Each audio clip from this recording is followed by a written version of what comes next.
కాంగ్రెస్ సర్కార్ టార్గెట్ గా మాజీ మంత్రి హరీష్ రావు విమర్శలు గుప్పించారు. తెలంగాణలో కాంగ్రెస్ సర్కార్ అధికారంలోకి రాగానే మళ్లీ కష్టాలు మొదలయ్యాయని తెలిపారు. కాంగ్రెస్ అంటేనే కరెంటు కష్టాలని, ఇప్పుడు మళ్లీ పవర్ హాలిడేస్ తో కార్మికుల పొట్ట కొడుతున్నారని మండిపడ్డారు. ఉద్యోగాలు ఇస్తామంటూ నిరుద్యోగులను సీఎం రేవంత్ మోసం చేశారని, ఏడాదిగా ఉద్యోగాలు లేకుండా నిరుద్యోగులు ఇబ్బందులు పడుతున్నారని ఫైర్ అయ్యారు.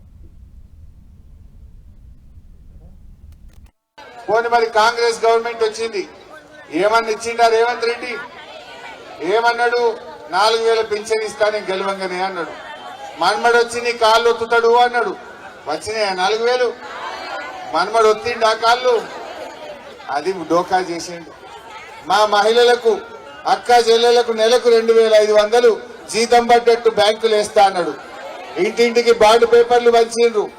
అవేంటి కార్డులు పంచి, గ్యారంటీ కార్డులు పంచిండ్రు. వచ్చినాయా 2500?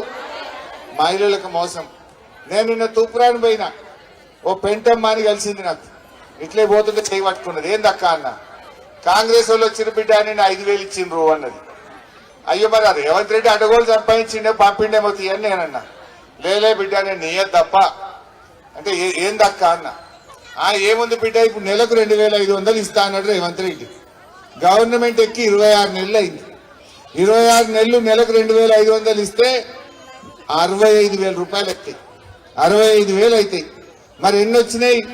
వాడు 5,000 తెచ్చిండు బిడ్డ. ఒట్టు పెట్టుకో అన్నాడు. దేవుడా దేవుడా ఇది ఉత్తుతుంది అని మనుషులు అనుకున్నా.